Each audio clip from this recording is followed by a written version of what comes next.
نبی صلی اللہ علیہ وسلم کے طریقے پہ چلنے والا، عمل کرنے والا یہ آدمی. تو یہاں وہی بات ہو رہی ہے، جو آدمی ایسا عقیدہ اختیار کرے کہ نبی صلی اللہ علیہ وسلم کے طریقہ کے علاوہ بھی کوئی دوسرا طریقہ ہے جو نبی صلی اللہ علیہ وسلم کے طریقے سے زیادہ مکمل ہے، زیادہ بہتر ہے، زیادہ اچھا ہے. بات سمجھ میں آ رہی ہے؟ یعنی یہ کلیئر ہے. تو دو باتیں ہیں، یعنی کوئی آدمی اگر یہ عقیدہ رکھتا ہے کہ نبی صلی اللہ علیہ وسلم، ظاہر ہے کہ جب یہ بات آئے گی تو پوری شریعت، پورے دین اسلام کے احکام میں سے کسی بھی حکم اور پورے دین اسلام کے بارے میں یہ بات ہو رہی ہے کہ نبی صلی اللہ علیہ وسلم کو اللہ تعالیٰ نے کامل اور مکمل بنا کر کے پوری زندگی کے بارے میں، زندگی میں انفرادی طور پہ، اجتماعی طور پہ، سماجی طور پہ، ہر طرح سے جو انسانی زندگی ہے اس زندگی کے ہر موڑ پہ نبی صلی اللہ علیہ وسلم کی سنت، نبی صلی اللہ علیہ وسلم کی ہدایت موجود ہے. اب کوئی آدمی یہ عقیدہ رکھتا ہے کہ نبی صلی اللہ علیہ وسلم کے طریقے کو چھوڑ کر کے دوسرا کوئی طریقہ نبی صلی اللہ علیہ وسلم کے طریقے سے افضل ہے، بہتر ہے یا کامل ہے. نبی صلی اللہ علیہ وسلم کا طریقہ آج سے 1400-1500 سال پہلے کے لیے ہی قابل عمل تھا، اب نبی صلی اللہ علیہ وسلم کا طریقہ جو ہے قابل عمل نہیں ہے، اس میں تبدیلی ہونی چاہیے، وقت اور حالات کا تقاضا ہے کہ اب اس میں یہ بات میں اس لیے تاکہ آدمی کے ذہن میں یہ عقیدہ یہ رکھتا ہے، ٹھیک ہے، یا کوئی یہ عقیدہ رکھتا ہے کہ نبی صلی اللہ علیہ وسلم کا کوئی فیصلہ شریعت کے کسی بھی معاملے میں نبی صلی اللہ علیہ وسلم کے فیصلے سے دوسرا جو کوئی فیصلہ ہے وہ بہتر ہے، یہ عقیدہ رکھتا ہے، تو یہ آدمی دین اسلام سے ایسا عقیدہ رکھنا یہ نکالنے والا ہے، دین اسلام سے باہر ہو جائے گا. کیوں کہ ہم جو کلمہ پڑھتے ہیں لا الہ الا اللہ محمد رسول اللہ یا اشہد ان لا الہ الا اللہ و اشہد ان محمد رسول اللہ، تو دوسرے حصے میں کلمے کے رسول اللہ صلی اللہ علیہ وسلم کی رسالت پہ ایمان لاتے ہیں اور اس کا اقرار کرتے ہیں، اس لحاظ سے کہ آپ صلی اللہ علیہ وسلم ہماری زندگی کے لیے اسوہ ہیں، آپ کی ہدایت ہماری ہدایت کے لیے آخری ہدایت ہے اور کامل اور مکمل ہے، کوئی ناقص بھی نہیں ہے، اس کے اندر کوئی خامی نہیں ہے، کوئی کھوٹ نہیں ہے، کوئی نقص نہیں ہے. ٹھیک ہے، آپ صلی اللہ علیہ وسلم کا فیصلہ کسی بھی معاملے میں وہی مکمل ہے، وہی اکمل ہے. اگر کوئی آدمی ایسا عقیدہ نہیں رکھتا ہے تو وہ دین اسلام سے خارج ہو جائے گا. اور اس کی مثال اس طرح سے ہے کہ گویا کہ وہ نبی صلی اللہ علیہ وسلم کے فیصلے پہ جو اللہ اور اللہ کے نبی صلی اللہ علیہ وسلم کے فیصلے کو چھوڑ کر دوسرا فیصلہ ہے اس کو فوقیت دیتا ہے، اس کو یعنی پریفر کرتا ہے، اس کو ترجیح دیتا ہے اور یہ کہتا ہے کہ نہیں یہ دوسرا طریقہ آج کے زمانے سے کسی بھی معاملے میں، آپ عقیدے کا معاملہ ہو، ایمان کا معاملہ ہو، عبادات کا معاملہ ہو، معاملات کا ہو، تجارت کا ہو، سیاست کا ہو، کسی بھی معاملے میں اس چیز کو آپ سمجھیے. مثال کے طور پہ شادی بیاہ کا طریقہ ہے، نکاح کا طریقہ ہے، یہ طریقہ ہے آج جو مسلمانوں نے جیسا بنایا ہے، عام طور پہ وہ ظاہر ہے کہ مسلمانوں کا اپنا بنایا ہوا ہے. اللہ کے رسول صلی اللہ علیہ وسلم نے جو طریقہ بتایا ہے وہ بہت ہی آسان ہے، بہت ہی سہل ہے، اور زندگی کے یعنی ہم سمجھتے ہیں کہ اس کو آدھے سے زیادہ یعنی 50% سے زیادہ مسائل مسلمانوں کے اپنے بنائے ہوئے ہیں اس شادی بیاہ کی وجہ سے. وہ اگر نبی صلی اللہ علیہ وسلم کے طریقے کے حساب سے شادی ہو تو ختم ہو جائیں گے. تو ظاہر ہے کہ یہ ایسا کرتے ہیں. اب یہاں پہ وہ یہ سمجھ کر کے کرتے ہیں کہ ہم جو کر رہے ہیں، اور یہ یہاں پہ بھی دو بات ہے کہ ہم یہ کر رہے ہیں، وہ یہ سمجھتے ہیں، ان کو احساس ہوتا ہے کہ نبی صلی اللہ علیہ وسلم کے طریقے کے یہ خلاف ہے، لیکن وہ عقیدہ ایسا نہیں رکھتے کہ ہاں یہی جو ہے طریقہ افضل ہے. لیکن یہ گناہگار تو ضرور ہے، لیکن اس کی بنیاد پہ ان کے اوپر یہ فتویٰ نہیں لگے گا کہ یہ دین اسلام سے، شریعت سے نکل گئے. کیوں کہ وہ یہ عقیدہ نہیں رکھتے. لیکن کوئی آدمی یہ عقیدہ رکھے کہ نہیں، نبی صلی اللہ علیہ وسلم کا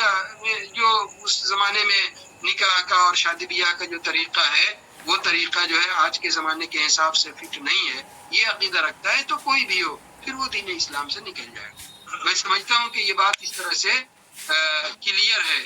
ٹھیک ہے، یہ میں نے ایک مثال دی اور اس طرح کی جو بھی بہت ساری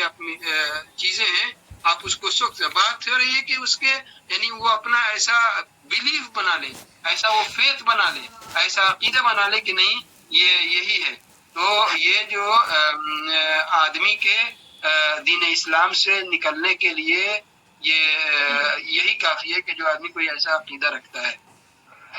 ٹھیک ہے. اور یہ گویا کہ دین اسلام سے جو ارتداد ہے وہ پھر گیا، وہ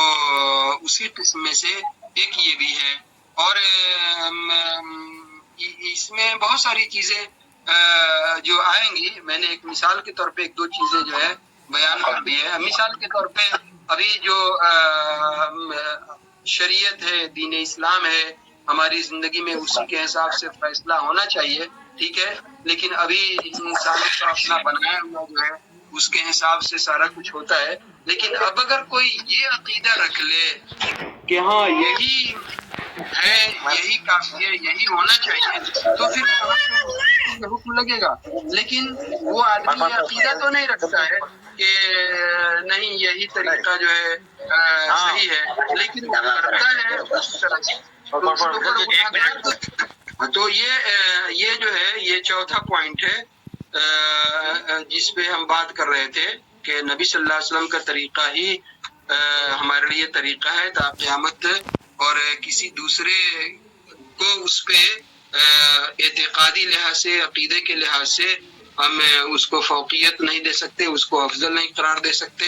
اور نبی صلی اللہ علیہ وسلم کے طریقے کو اس سے کمتر نہیں کر سکتے. ٹھیک ہے. اور پانچویں چیز اس میں جو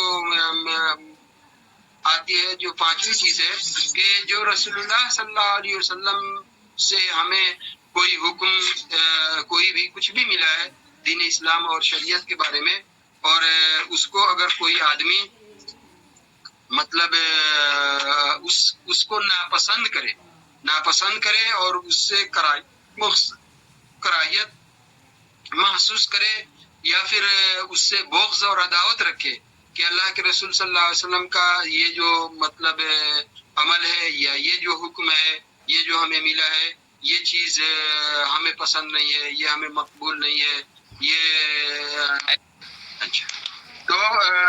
اس کو جو ہے وہ ناپسند کرتا ہے، یا اس سے بغض رکھتا ہے، یا اس سے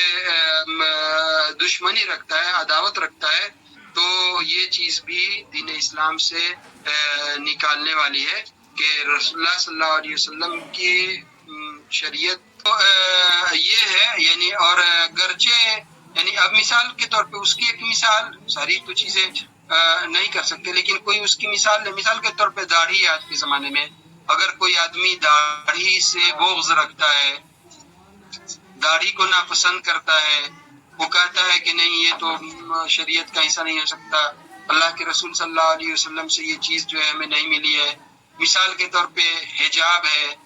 پردہ ہے، اس کو کوئی آدمی ناپسند کرتا ہے، اس سے کراہیت محسوس کرتا ہے، بغض اس کو ہے، اس سے عداوت ہے. یا نکاح کا جو طریقہ، شادی کا طریقہ ہی جو بتایا گیا ہے، اس سے کوئی آدمی نفرت کرتا ہے، اس کو وہ بغض رکھتا ہے. جیسے آج دنیا میں اور جو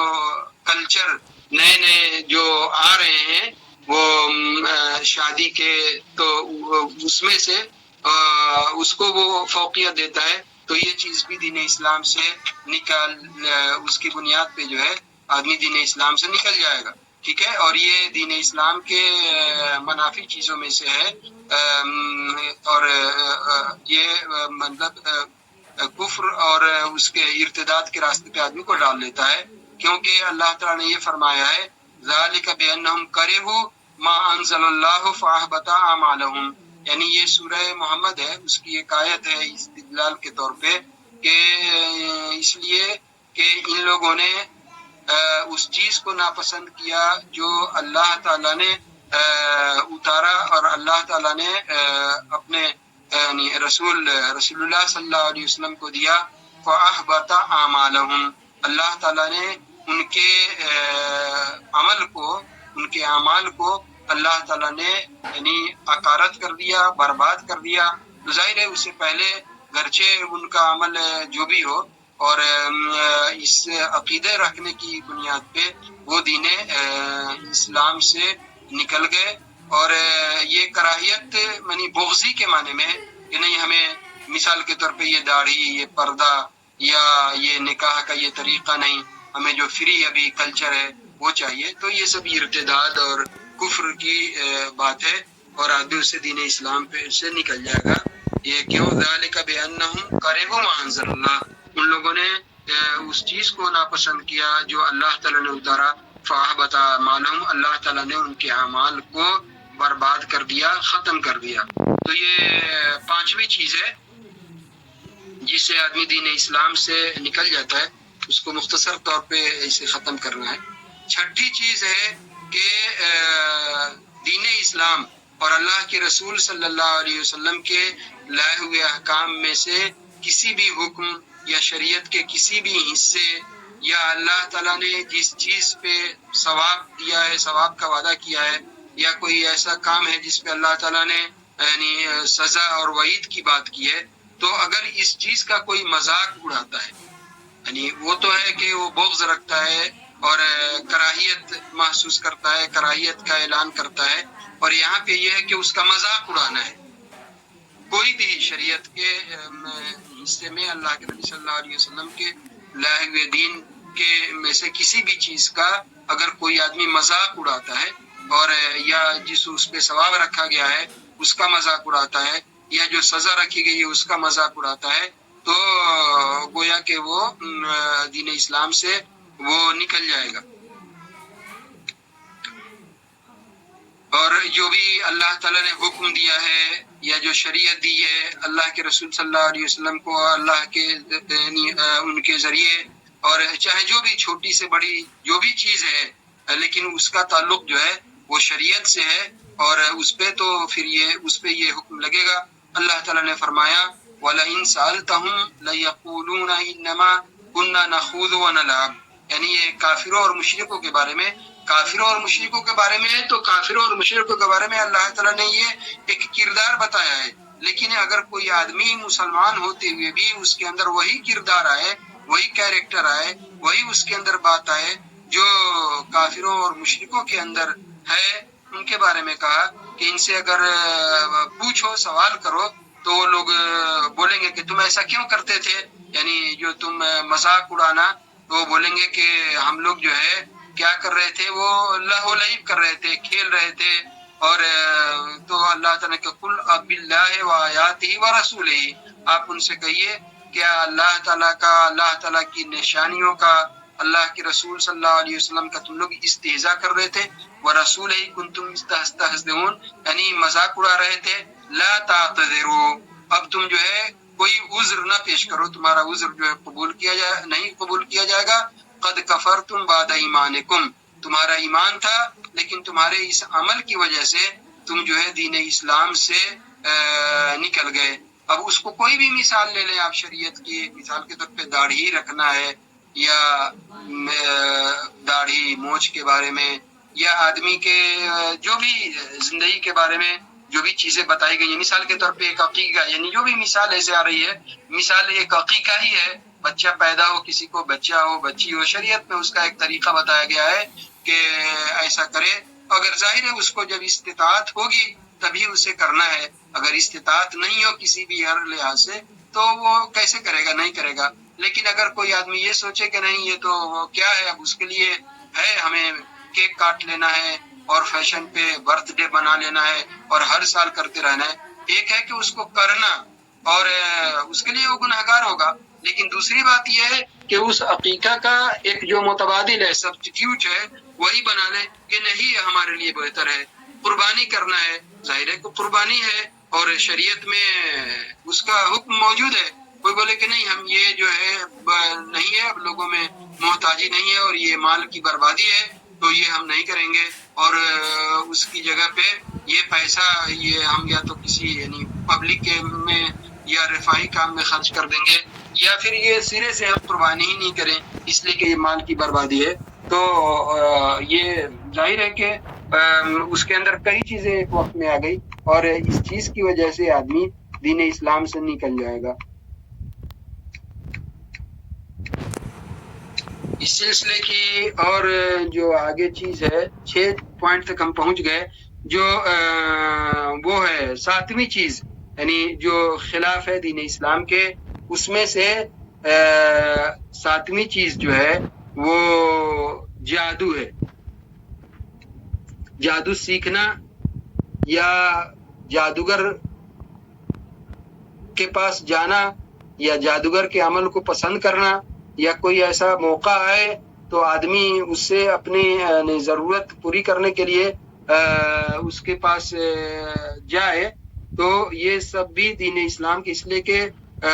سحر جو ہے یعنی یہ جادو یہ سیکھنا بھی اور اسے کرنا بھی یا اسے کرانا بھی یا اس کے پاس جانا بھی، بہرحال یہ کفر ہے اور حرام ہے۔ تو اب اگر کوئی آدمی اس کو سیکھتا ہے یا سیکھے بھی نہیں، کسی جادوگر کے ساحر کے پاس آئے، اس کے پاس جانا ہے، تو یا پھر اس کو پسند کرتا ہے کہ ہاں یہ انسانی ضرورت ہے اور اس سے سیکھنا چاہیے یا اس میں فائدہ ہے، تو یہ بھی کفر کی بات ہے۔ ٹھیک ہے، اللہ تعالیٰ نے اس کے بارے میں فرمایا ہے وَمَا يُعَلِّمَانِ مِنْ أَحَدٍ حَتَّى يَقُولَا إِنَّمَا نَحْنُ فِتْنَةٌ فَلَا تَكْفُرْ، سورہ بقرہ کی آیت ہے کہ وہ جو ہاروت اور ماروت کا جہاں پہ واقعہ ہے، تو ان کے بارے میں یہ ہے کہ یہ جو سکھاتے تھے لوگوں کو، اور وہ لوگ آ کر کے ان سے وہ جادو سیکھتے تھے، اور جبکہ وہ یہ بولتے تھے کہ یہ ہم سے جو یہ علم ایک ابتلا اور آزمائش کے طور پہ اللہ تعالیٰ ان کو دیا تھا، تو کہا کہ یہ ہم سے نہ سیکھو۔ اور وہ لوگ یعنی جو سکھاتے بھی تھے وہ کہتے تھے وما يعلمان من احد، یعنی وہ کسی کو سکھاتے نہیں تھے، لیکن وہ کیا کہہ دیتے تھے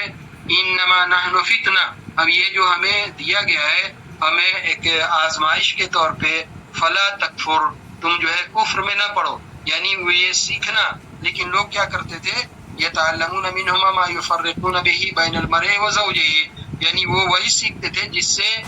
شوہر اور بیوی، میاں اور بیوی کے درمیان جو جدائی ڈال دیں، ان کے جو رشتہ ہے اس کو توڑ دیں، ختم کرا دیں۔ تو بہرحال یہاں پہ یہ ہے کہ وہ سیکھنا جو ہے وہ حرام ہے۔ جب سیکھنا حرام ہے تو اس کو کرنا بھی اور اس کو پسند کرنا بھی یہ حرام ہے۔ اور اسی کو یہاں پہ کہا کہ انما نحن فتنہ فلا تکفر، کہ تم اس میں کفر میں نہ پڑھو۔ اور ساحر کے بارے میں رسول اللہ صلی اللہ علیہ وسلم نے صاف طور پہ کہا ہے کہ کوئی ساحر ہے اور سحر سیکھتا ہے اور سحر پہ عمل کرتا ہے تو وہ کافر ہے، چاہے جو بھی ہو، اور وہ دین اسلام سے نکل جائے گا، اور اس کو ساحر کی سزا بھی جو ظاہر ہے یہ انفرادی طور پہ کوئی نہیں کر سکتا ہے، لیکن یہ کام جو حاکم وقت کا ہے، جس کے ہاتھ میں حکومت کا اور ملک کا زمام کار ہے، باغ ڈور ہے، اس کا ہے کہ ساحر کی سزا جو ہے وہ دین اسلام میں قتل ہے، کیونکہ اس کے نقصانات بہت ہیں آدمی کے۔ اب سحر جو جادو جس کو جادو کہا گیا ہے، تو وہ بہت طرح کی اس کی قسمیں ہیں، لیکن بہرحال یہاں پہ جس سحر کی بات ہو رہی ہے وہ یہی ہے کہ اس کو جب سیکھتا ہے آدمی تو بہت سارے ایسے عمل یعنی کرتا ہے، بہت سے ایسے مرحلے سے، دور سے، اسٹیج سے گزرنا پڑتا ہے اس کو سیکھنے کے لیے، جو بہرحال کفر ہی کا عمل ہے۔ یعنی جیسے وہ سیکھتے ہیں تو کبھی ایسا بھی ہوگا اللہ اور رسول کو گالی دینا ہے، قرآن مجید کے ساتھ کی بے حرمتی کرنا ہے، اور وہ دین اسلام کے خلاف ایسے بہت سارے عمل کرنا ہے۔ اس کی تفصیل ہے، یعنی سحر سے متعلق جو کتابیں ہیں اور اردو میں اس کا ترجمہ ہے، اس کو دیکھنا چاہیے بہرحال۔ تو اس لیے یہ سحر جو ہے یہ سرے سے اس کی سزا، اب یہ کوئی کر سکتا ہے تھوڑا سا اشارہ کہ جو ہے یہ تو سحر اپنے آپ میں کچھ ہے نہیں، وہ جب اللہ کے حکم سے، اس لیے کہ سحر بھی جب تک اللہ تعالیٰ کی مشیت نہیں ہوگا، اللہ تعالیٰ کا حکم نہیں ہوگا، اس وقت جو ہے اس کا اثر نہیں ہو سکتا ہے۔ ٹھیک ہے، اللہ کے حکم سے ہی اس کا اثر ہوتا ہے، لیکن بظاہر یہ ہے کہ وہ ایک غلط کام کرتا ہے، اس لیے اس پہ سزا تو ہوگی۔ مثال کے طور پہ آگ ہے، آگ بھی جلانے کا کام اللہ کے حکم ہی سے کرتی ہے، اس لیے ہم دیکھتے ہیں کہ ابراہیم علیہ السلام کو آگ کے علاوہ میں ڈالا گیا لیکن آگ نے نہیں جلایا، اس کا نیچر کام نہیں کیا، اللہ کا حکم نہیں ہوا. ایک جو ہے زہر ہے، پوائزن ہے، ظاہر ہے بظاہر ہمیں معلوم ہوتا ہے کہ یہ کھا لے گا آدمی تو مر جائے گا، اور شریعت میں ایسی کوئی بھی چیز جس سے انسانی زندگی تلف ہو جائے، برباد ہو جائے، کھانے سے منع کیا گیا ہے. لیکن کھانے کے بعد بھی جب اللہ کا حکم ہوگا تبھی جا کر کے وہ عمل کرے گا. تو اس لیے جب منع ہے تو اس کو نہیں کھانا ہے. یعنی یہ باتیں لوگ کہیں کہ جب اس کے سحر اللہ کے حکم کے بغیر کوئی اثر ہی نہیں ہوتا ہے تو اس پہ سزا کیوں یا یہ حکم کیوں کہ آدمی دین اسلام سے نکل جائے گا. میں وہ بات کر رہا ہوں. مثال کے طور پہ قتل ہے، کسی کو قتل کرتا ہے جب تک اس میں اللہ تعالی کی مشیت نہیں، یعنی اللہ اس کو ناپسند کرتا ہے. اس لیے اللہ تعالیٰ نے اس کے بارے میں حکم اتارا کہ قتل کرنا حرام ہے، اور اس کی سزا بھی جو ہے وہ خون بہا ہے، اس کو بھی اس کے بدلے میں قتل کر دیا جائے گا. لیکن اور کوئی وہ عمل کرتا ہے تو اللہ کے یعنی اس کے حکم کے بغیر وہ نافذ نہیں ہوتا نہیں ہے. لیکن اللہ تعالیٰ نے اس چیز سے روکا ہے، منع کیا ہے. اللہ تعالیٰ کے اس منع کردہ حکم کو کوئی آدمی اپنے ہاتھ میں لیتا ہے تو وہ تو اس پہ وہ سزا ہوگی. وہی بات ہے یہ سحر کے بھی کہ وما هم بضارین بہ الا من بعد اذن اللہ، یعنی اللہ تعالیٰ کے حکم سے ہی عمل یہ اس کا اثر ہوتا ہے جادو کا یا سحر کا. لیکن اللہ تعالیٰ نے اس کو حرام کر دیا ہے، اور اس کو کوئی سیکھتا ہے، اس پہ عمل کرتا ہے تو اس لیے وہ حرام ہے اور اس پہ وہ سزا ہوگی. بہرحال اس سحر کے بارے میں اور بھی بہت ساری باتیں ہیں. یعنی بہت سے لوگوں کو یہ اعتراض رہتا ہے کہ سحر یعنی اپنے آپ میں کوئی چیز نہیں ہے. تو سحر کی بہت ساری قسمیں ہیں، بہت ساری شکلیں ہیں. یا جس کا ذکر ہے یعنی موسیٰ علیہ السلام کے واقعے میں، اللہ کے رسول صلی اللہ علیہ وسلم کے واقعے میں جو ہمیں یہ دو صورتیں بھی ملی، سورہ الناس اور سورہ الفلق، وہ بھی جبریل علیہ السلام جو ہے لے کر کے آئے اور سکھایا گیا اللہ کے رسول صلی اللہ علیہ وسلم پہ. وقتی طور پہ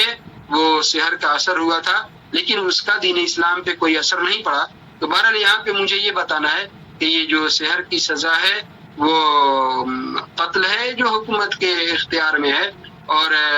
سحر سیکھنا یا وہ عمل کرنا یا اس کے پاس جانا، جیسے آدمی کا کچھ یعنی آدمی کی کوئی مال کی چوری ہو گئی، پیسے کی چوری ہو گئی، کچھ ہو گیا اور پھر جا کر کے اس سے یہ کرنا، یا کسی ساحر سے یہ کرنا کہ کسی کے رشتے کو خراب کروا دے، یا بیوی اور شوہر اور بیوی میں جدائی ڈال دے، کسی کی دوستی کو دشمنی میں بدل دے، تو یہ چیز جو ہے حرام ہے اور یہ نہیں کرنا ہے. اس لیے یہ حکم یہاں پہ بتایا گیا. جی وقت ہو گیا جی. اچھا تو ہم جو ہے 7 چیزیں پڑھ چکے ہیں، 3 اور باقی ہے. انشاءاللہ اس کو 10 پوائنٹ ہے اس میں، تو 3 جو پوائنٹ ہے آگے پڑھ لیں گے. اس میں اگر کسی کو کچھ ہے سوال تو کچھ کرے، کچھ بات ہے تو بول سکتے.